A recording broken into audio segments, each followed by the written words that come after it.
Live to Jaipur right now, where Ashok Gehlot is releasing the Congress's manifesto. बनना चाहिए और दुनिया के मुल्कों में बनना चाहिए। राजस्थान जैसा कानून आप सोच सकते हैं, उस कानून कहते हैं इम्पोर्टेंट है। पेपर लीक के जो इश्यू बना रहे हैं, इनको पूछो हिंदुस्तान में किस राज्य ने लोगों को अरेस्ट किया, कार्रवाई करी और कानून पास कर दिया। आजीवन कारावास हिंदुस्तान में कहीं नहीं पास हुआ जो हमने कानून बनाया है, पेपर लीक वाला भी। एडवोकेट प्रोटेक्शन एक्ट, एडवोकेट्स का राय थी कि प्रोटेक्शन एक्ट लागू होना चाहिए, वो भी हमने पास कर दिया। अब रुक गया है राज्यपाल के बाद में, केंद्र के बाद में, वो अलग बात है। किसानों की जमीनें कुर्क नहीं हो सके। अब आयोग बनेगा हाईकोर्ट जज की अध्यक्षता के अंदर, सुनवाई होगी, उसके बाद फैसला होगा। इस प्रकार का ये भी क्रांतिकारी कानून बनाएगा।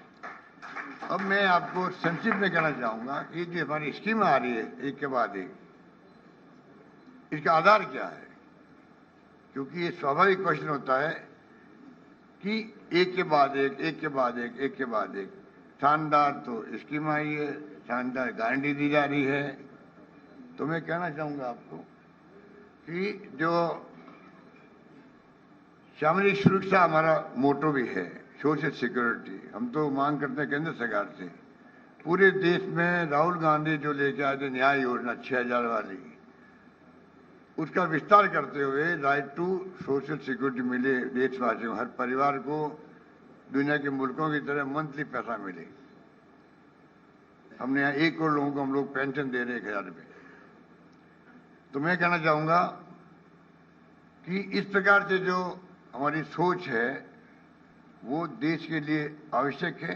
हम विश्व गुरु बनने की बात करते हैं, कुपोषण यहाँ पर है, भूखमरी यहाँ पर है, कैसे आप बनोगे विश्व गुरु? इसको संभालो। पहले 4 कानून पास किए सोनिया गांधी जी ने और मनमोहन सिंह जी ने, right to education, food security act, information और नरेगा का 5वां कानून पास हो, right to social security. Rajasthan की स्थिति हमने जो जिस रूप में मैनेज की है आर्थिक रूप से, उस पर आप सबको गर्व होगा, प्रदेशवासियों को। 5 साल के आर्थिक हालातों की बात करें तो राजस्थान में प्रति व्यक्ति आय जो है 46.48% की बढ़ोतरी हुई है राजस्थान के अंदर। 2017-18 के अंदर प्रति व्यक्ति आय जो है, जब सरकार बीजेपी की थी तो हम देश में 30वें स्थान पर थे प्रति व्यक्ति आय के अंदर। आज हम 12वें स्थान पे आ गए हैं। ये हमारा बहुत बड़ी उपलब्धि है, 30 से 12वें स्थान पर। और 2030 तक पृथ्वी की आय देश में नंबर 1 बने, ये हमारा सपना है, जो हमारा मिशन 2030 है उसमें। नंबर 2, 2021 के अंदर हमारी स्टेट जीडीपी की दर 19.50 तक पहुंच गई, जो एक दशक के अंदर सर्वाधिक है। पूरे दशक में 10 साल के अंदर 21-22 में जीडीपी की विकास दर 90.50% तक पहुंच गई है राजस्थान की। ये सर्वाधिक है यहाँ पर एक दशक के अंदर। प्रदेश में खाद्यान्न उत्पादन जो है 22 के अंदर 8.10% की बढ़ोतरी हुई है, जो राष्ट्रीय दर से दुगनी है। नेशनल एवरेज से दुगनी होना बड़ी बात है उत्पादन खाद्यान्न का राजस्थान के अंदर 2022 के अंदर। बीजेपी सरकार में मैन्युफैक्चरिंग सेक्टर में 12वें स्थान पर थे हम लोग, आज हम 7वें स्थान पर आ गए।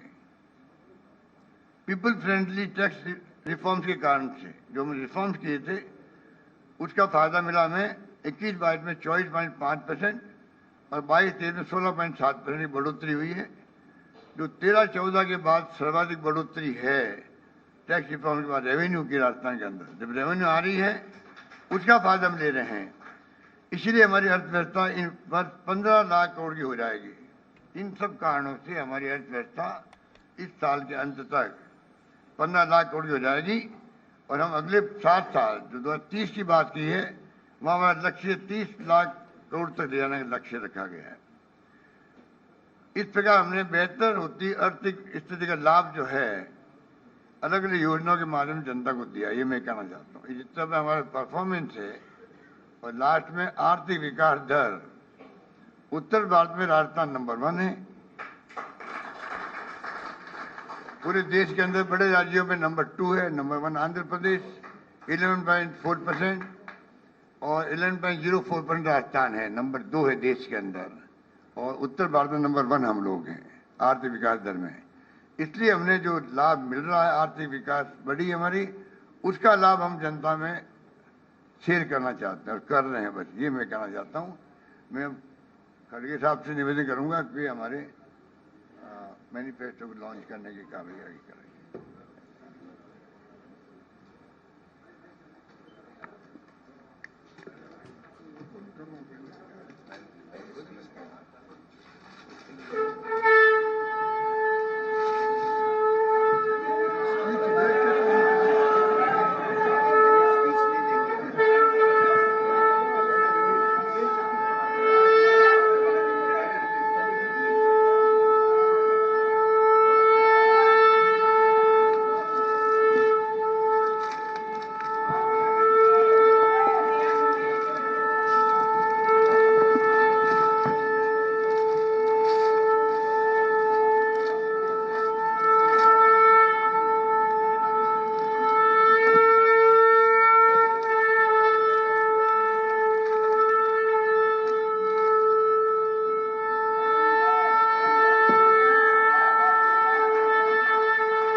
हम आभारी हैं आदरणीय कांग्रेस अध्यक्ष श्री मल्लिकार्जुन खड़गे साहब का।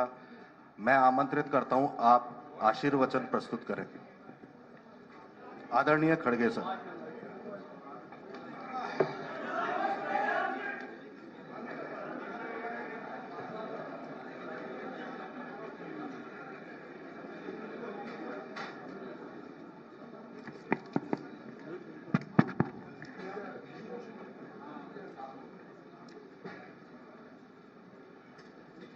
आज के इस घोषणा पत्र जो हमने जारी कर रखा,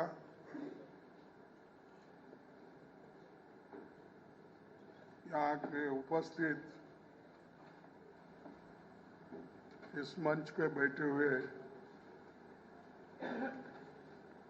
राजस्थान के मुख्यमंत्री Shri Ashok Gehlot ji, Govind Singh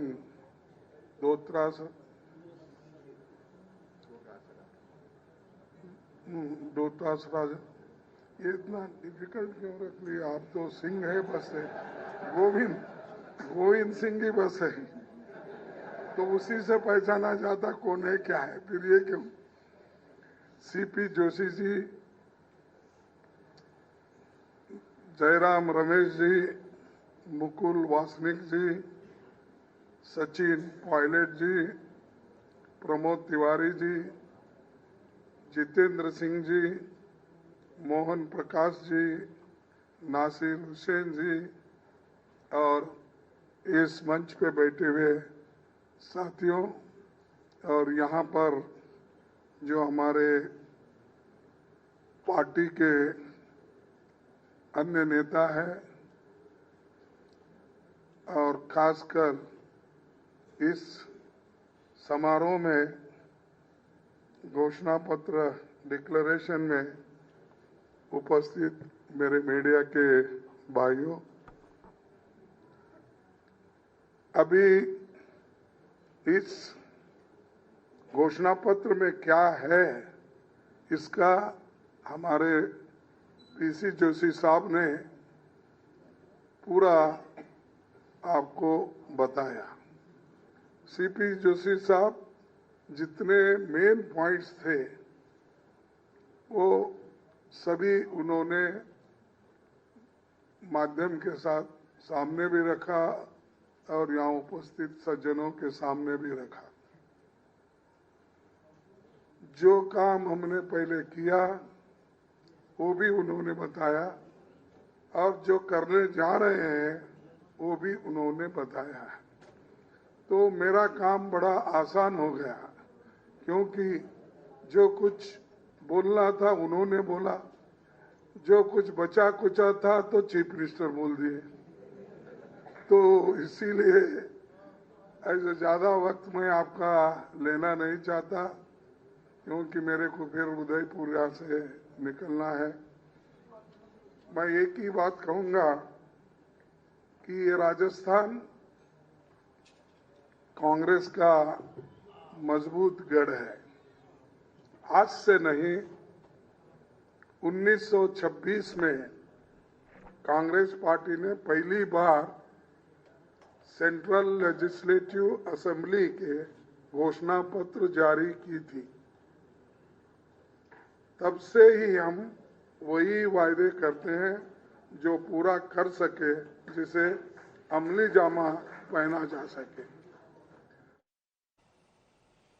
So that, of course, was the Congress party releasing its manifesto in Rajasthan ahead of those very crucial assembly elections on November 25th.